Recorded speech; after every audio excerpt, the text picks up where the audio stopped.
Hello students of class 10th math बच्चे, जैसे कि आपकी एक्सरसाइज 7.1 चल रही है जिसमें मैंने आपका क्वेश्चन नंबर 5 तक आप डन करवा दिए हैं। तो आज मैं आपका क्वेश्चन नंबर 6, 7 और 8 उठाऊंगी बेटा। ठीक है, इस क्वेश्चन में है क्या, name the type of quadrilateral formed. मुझे क्वाड्रिलेटरल बताना है, मुझे ये नहीं बोला गया कि ये स्क्वायर बन रहा है चेक करो, या ये रेक्टेंगल बन रहा है चेक करो। मुझे ये बोला गया है कि ये क्वाड्रिलेटरल के वर्टिसेस हैं, आप बताओ कि ये क्या बन रहा है। क्या ये स्क्वायर बन रहा है, क्या ये रेक्टेंगल बन रहा है, या फिर ये कुछ भी नहीं बन रहा, मुझे बताना है। ठीक है, तो मैं ये आपको एक फर्स्ट क्वेश्चन नहीं, मैं आपको सेकंड क्वेश्चन करके बता रही हूँ। आपकी एक्सरसाइज 7.1 है बेटा, क्वेश्चन नंबर आपका 6 है। मैंने आपका क्वेश्चन नंबर 6 का सेकंड पार्ट उठाया है बेटा। ठीक है, क्वेश्चन नंबर 6 का कौन सा पार्ट उठाया है, 7। ये मान लो एक ना कोई क्वाड्रिलेटरल है। ठीक है, इस क्वाड्रिलेटरल के बेटा आपको 4 वर्टिसेस दिए हुए हैं। कितने वर्टिसेस दिए हुए हैं बेटा आपको, 4। जो फर्स्ट वर्टिसेस है उसका नाम ध्यान में रखो, फर्स्ट वर्टिसेस का नाम है -3,5 और जो सेकंड है बी उसका नाम है बेटा आपका 3,1 एंड थर्ड जो है बेटा वो है आपका 4,3 एंड सी डी जो है आपका फोर्थ है बेटा वो है आपका -1, -5। ठीक है, तो ये मैंने आपकी बुक में से चारों के चारों पॉइंट उठा लिए। ठीक है, इसके -3,5, 3,1, 0,3, -1, -4। ठीक है, थोड़ी सी प्रॉब्लम हुई है, मैं इन सभी को थोड़ा ज़रा सीधा करना चाहती हूँ। 3,1 है एंड थर्ड पॉइंट इज़ 0,3 बेटा। ठीक है, एंड फोर्थ पॉइंट इज़ -1, -1। तो अब मुझे क्या करना है, इस क्वेश्चन को ज़रा ध्यान से समझो। जैसे कि मैंने आपको डिस्टेंस फॉर्मूला लगवाया हुआ है, तो पहले आपने इसकी चारों की चारों साइड्स निकालनी है बच्चे। तो डिस्टेंस फॉर्मूले के थ्रू ही निकालोगे आप, x2 - x1 square. Distance formula मैंने आपको कम से कम 10 वीडियोज़ में करवा दिया है। ठीक है, तो अब मैं इसको बार बार तो लिखवाने नहीं वाली।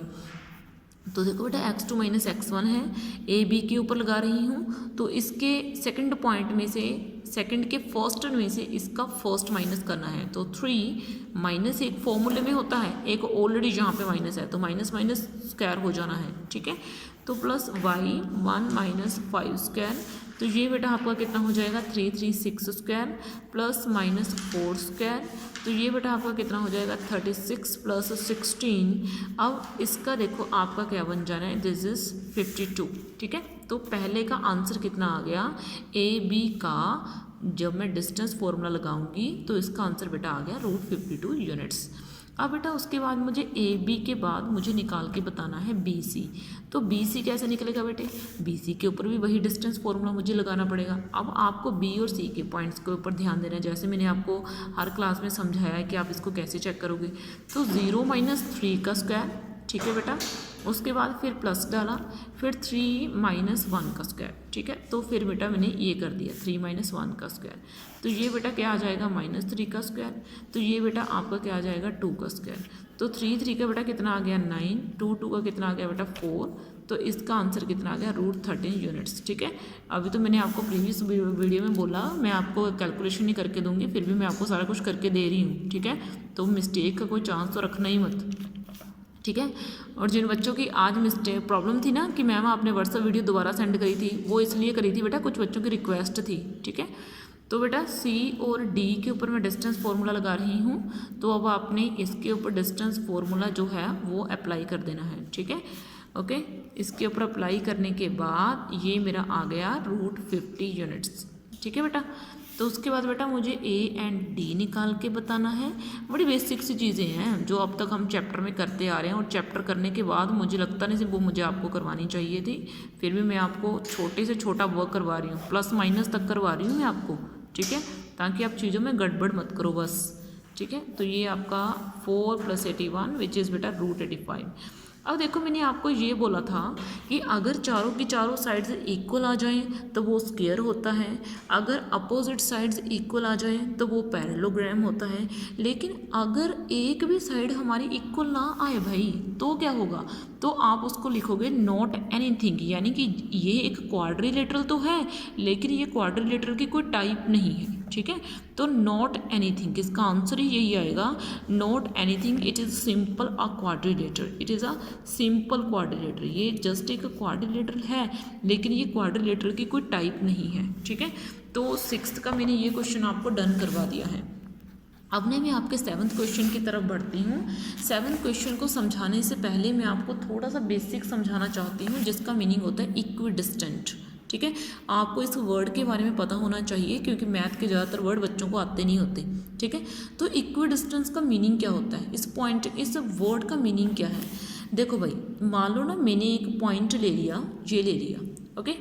ठीक है, मैंने ये एक ग्राफ बना रही हूँ मैं पूरा अच्छे से आपको, ताकि किसी भी चीज़ में कोई प्रॉब्लम ही ना आए आपको समझने में। ठीक है, तो ये बेटा मैंने इसका ले लिया y के पॉजिटिव एक्सिस, ये आपको पता है पूरे ग्राफ के आपने रट्टे लगाए हुए हैं। ठीक है, नलायक से नलायक को इसके बारे में पता है। ठीक है, तो अब देखो बेटा, मैं जो इक्विडिस्टेंस का टॉपिक समझा रही हूँ, ध्यान से समझना। अगर नहीं समझ आए तो वीडियो को पॉज करके देख लेना। ठीक है, ऐसा नहीं है कि समझ में नहीं आए तो छोड़ दिया।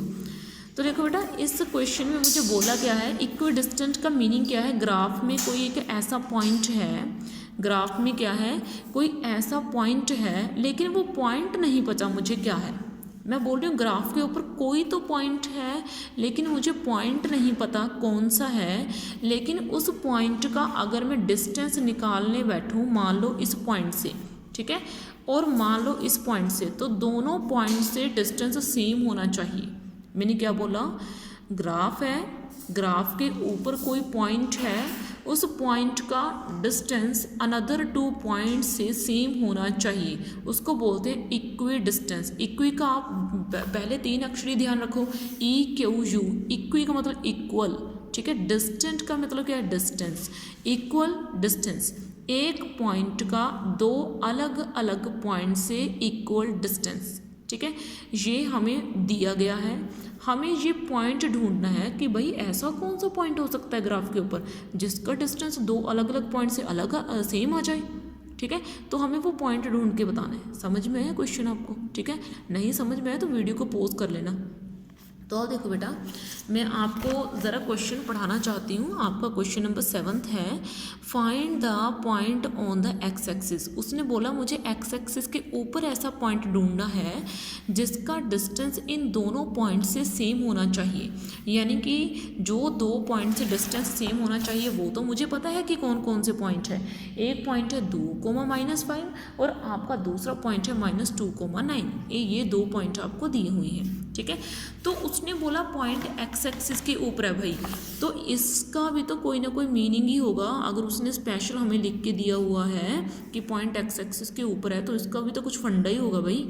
तो इसका फंडा पता है क्या है कि पॉइंट अगर एक्स एक्सिस के ऊपर है तो वो हमें ये बताना चाहता है कि y 0 है। क्योंकि मैंने आपको इंट्रोडक्शन में चैप्टर की में ये समझाया था कि अगर आप एक्स एक्सिस की बात कर रहे हो तो एक्स एक्सिस के ऊपर आपका y 0 रहना चाहिए। ठीक है, ये मैंने आपको बात समझाई हुई है भाई। तो ये आपका कौन सा पॉइंट आ गया, x, 0 आ गया। समझ में आई बेटा आपको इतनी सी बात। ठीक है, तो मुझे ये पॉइंट ढूंढ के बताना है। अब y को तो मुझे ढूंढने की ज़रूरत ही नहीं है, क्यों, क्योंकि y तो है ही 0 भाई, वो तो परमानेंट 0 हो गया एक्स एक्सिस के ऊपर। तो मुझे एक्स एक्सिस के ऊपर y तो निकालना ही नहीं पड़ेगा, तो मुझे तो अकेली x की टेंशन बची, मुझे तो एक्स एक्सिस निकाल के बताना है। तो अब बिना हिचकिचाहट के हम क्या करेंगे, P एंड A का डिस्टेंस निकालेंगे, फिर P एंड B का डिस्टेंस निकालेंगे, फिर इस वर्ड का यूज़ करेंगे जो उसने दिया हुआ है इक्विडिस्टेंट। मीन्स हम दोनों का डिस्टेंस निकाल के इक्वल रख देंगे। समझ में आई बात। तो अब मैं वही करने जा रही हूँ बेटा। तो मैं PA का डिस्टेंस निकाल के आपको बता रही हूँ। डिस्टेंस फॉर्मूला मैंने आपको बताया हुआ है कि क्या होता है।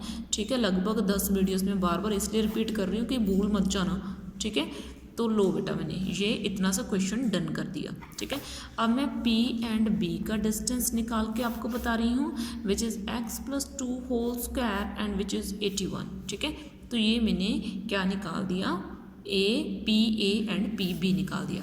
अब क्वेश्चन ने क्या बोला भाई, क्वेश्चन ने ये बोला कि दोनों पॉइंट्स का डिस्टेंस सेम रहना चाहिए, यानी कि PA एंड PB का डिस्टेंस आपका सेम रहना चाहिए। यानी कि बेटा x - 2 होल स्क्वायर + 25 ये आपका इक्वल रहना चाहिए x + 2 स्क्वायर + 81 के। अब ना एक बात माइंड में रखो, मैंने वो बात आपको समझाई हुई है कि अगर आपको रूट्स प्रॉब्लम क्रिएट करें क्या, अगर आपको रूट्स प्रॉब्लम क्रिएट करें तो आपने करना ये है कि उन रूट्स को हटा देना है। और वो रूट्स कैसे हटेंगे, दोनों तरफ स्क्वेयरिंग कर दो भाई, स्क्वेयरिंग ऑन बोथ साइड, क्या कर दो भाई, स्क्वेयरिंग ऑन बोथ साइड कर दो, ठीक है। तो लो भाई मैंने इधर भी स्क्वेयरिंग कर दी, x माइनस 2 स्क्वेयर प्लस 25 इधर भी और इधर भी, ठीक है। तो ये स्क्वेयर से रूट आपका कैंसिल हो जाना है। और ये क्यों होता है ये भी मैंने आपको बताया हुआ है, ठीक है। मतलब मैथ में कोई चीज़ का मैंने आपको रट्टा नहीं लगवाया कि स्क्वेयर से रूट कैंसिल होता है, तो इसका ही मैंने आपको प्रूफ दिया हुआ है कि क्यों होता है, ठीक है। तो इसके ऊपर मैंने आइडेंटिटी लगा दी a minus B whole square. तो ये बेटा आपका क्या हो जाएगा, X square plus 4 minus 4x plus 25 और इधर a plus B whole square की आइडेंटिटी लगा दी, which is a square plus B square plus 2ab, ठीक है बेटा। तो ये चीज़ें अब मैं क्या करूँगी, उधर से उठाऊँगी और इधर लेके आ जाऊँगी, ठीक है। तो ये मैं कर रही हूँ, उधर से चीज़ें उठा के इधर वाली तरफ लेके आ रही हूँ, ठीक है बेटा। तो एक्स स्क्वेयर से एक्स स्क्वेयर मेरा कैंसिल हो रहा है, 4 से मेरा 4 कैंसिल हो रहा है ना। तो 4x और 4x माइनस के कितने हो जाएंगे, 8x, ठीक है। अब मुझे क्या करना है, अब मुझे चीज़ों को बस ध्यान से समझना है, ठीक है। जब 81 से मैं 25 को माइनस करूँगी तो ये प्लस के 45 हो जाएंगे। तो minus 8x is equal to minus 40 and x का आंसर आपका आ गया 5। तो मेरा जो पॉइंट है वो कितना है, 5,0 निकल गया, ठीक है। तो ये बेटा मैंने आपका क्वेश्चन डन कर दिया और मैंने पूरी एक्सरसाइज करवाने के बाद अब मेरी इतनी होप करनी तो गलत नहीं है कि आप 3 क्वेश्चन बचे हुए 3 क्वेश्चन आपने निकालने हैं, ठीक है। ऑनलाइन क्लास में मैंने ये क्वेश्चन ऑलरेडी आपको डन करवा दिए हैं, ठीक है। आपने ये 3 क्वेश्चन खुद करने हैं। नेक्स्ट वीडियो मैंने आपको 7.2 शुरू करवा देनी है। और एक बात, स्कूल आना स्टार्ट कर दो, स्कूल में प्रॉपर रूल्स एंड रेगुलेशन सब कुछ मेंटेन किया जा रहा है, ठीक है। ऐसा कुछ नहीं है कि पुराने जैसा माहौल है, पूरा प्रॉपर रूल्स एंड रेगुलेशन है, प्रॉपर डिस्टेंसिंग है, सब कुछ है, ओके, ठीक है। ओके देन, थैंक यू बच्चे।